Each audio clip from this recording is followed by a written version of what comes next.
aka Mr. Holla at your motherfucking boy. Alright, so I didn't put out the Hurd Trout video that I did yesterday. I wasn't, it came out kind of fucked up and choppy. So I'm doing it now. Hurd versus Trout went on last night, man, and that was the fight of the night. That indeed made the show. That should have been the main event. You know what I mean? Like, that was an epic fucking fight between Jarrett Hurd and Austin Trout. That fight had a little bit of everything. Austin Trout came out. All right, the dude was super prepared to go to war with Jarrett Hurd. You know what I mean? He was super prepared to not regain. I don't think he's ever had the IBF belt, but he was super prepared to become champion again. Okay, and that definitely showed in the first 6 rounds or so. I think Austin Trout gave it all. I think it was by far, to me, probably his best performance. You know what I mean? And I like Austin Trout. I've seen a lot of his performances. I've watched a lot of his fights. And then usually in a lot of his fights, he's not as busy. Okay, usually he's a little more laid back, and usually he's a little, he's not as active. There's not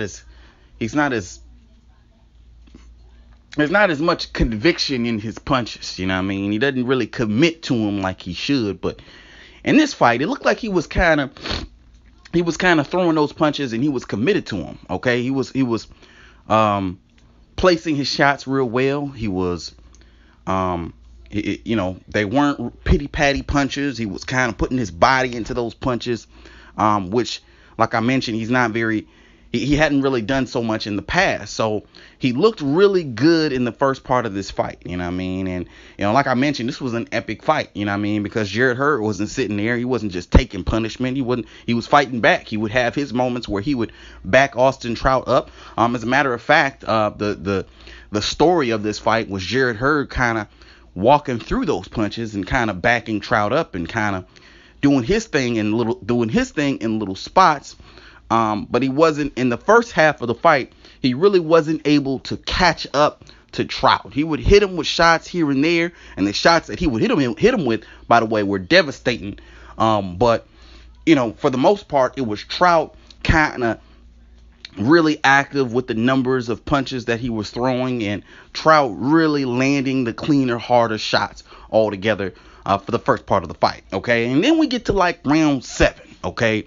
And round 7, Jarrett Hurd started to catch up to Trout. Okay, he started to press the attack a little bit more confidently, because I think he saw that Trout kind of gave it all in the first part of the fight, and he started to lay it on real thick. Okay, and one thing about Hurd, man, Hurd is big as shit, man. This dude looked like a goddamn light heavyweight. He was big as shit, especially compared to Austin Trout. Austin Trout looked like a little guy. Austin Trout might want to, if he's going to continue to box, he might want to think about going down to welterweight or some shit. All right, because he looked real.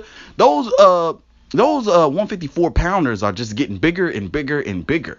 You know what I mean? And Jarrett Hurd is no exception. You know what I mean? But aside from that, okay, so Hurd started to just press the attack more. He started to get more active. He started to gain confidence, because I think he understood, hey, I'm walking through these punches. There's really nothing for me to be afraid of, per se, from Austin Trout. And you could see that play a role in his approach to the fight. So, he starts to press the attack more from round 7 to round 8 to round 9. He's landing more and more shots and more combinations. He's hurting Trout. There was a few instances within that time where Trout would get caught, and he would get wobbled, stunned a little bit, and he would fall back a little bit. And Hurd was really good. He didn't overcommit. He didn't jump on him. He didn't punch himself out per se. He looked like he did kind of towards the last part of that.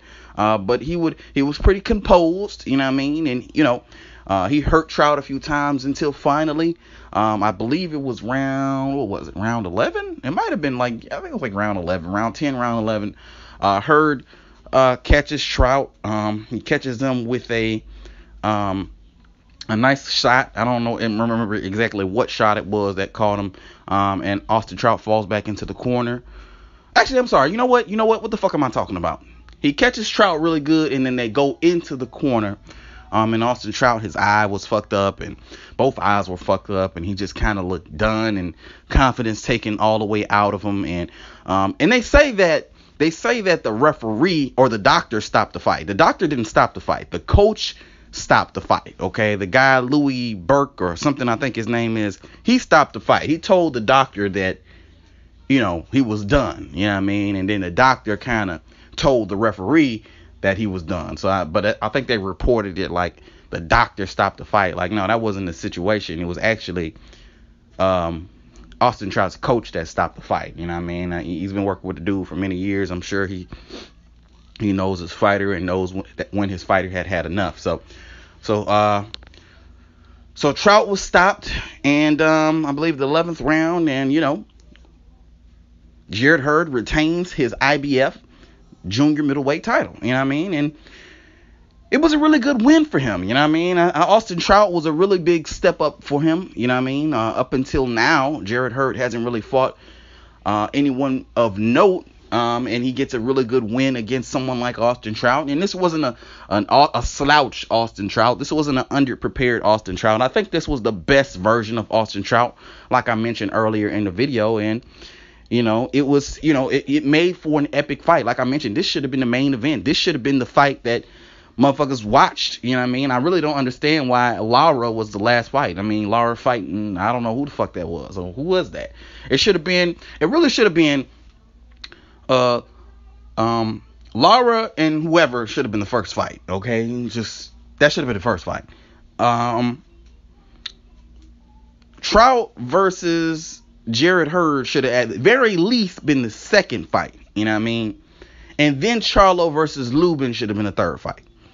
Is what I think. You know what I mean? Even though Lubin is a newer fighter, he still has a bigger name than the guy that Lara fought. You know what I mean? And Charlo and Hurd and Trout have a bigger name than I mean, really all together, man. You know what I mean? I guess they're figuring because Lara's been on pay-per-view before, he might be more of a notable name, but I don't think so. You know what I mean?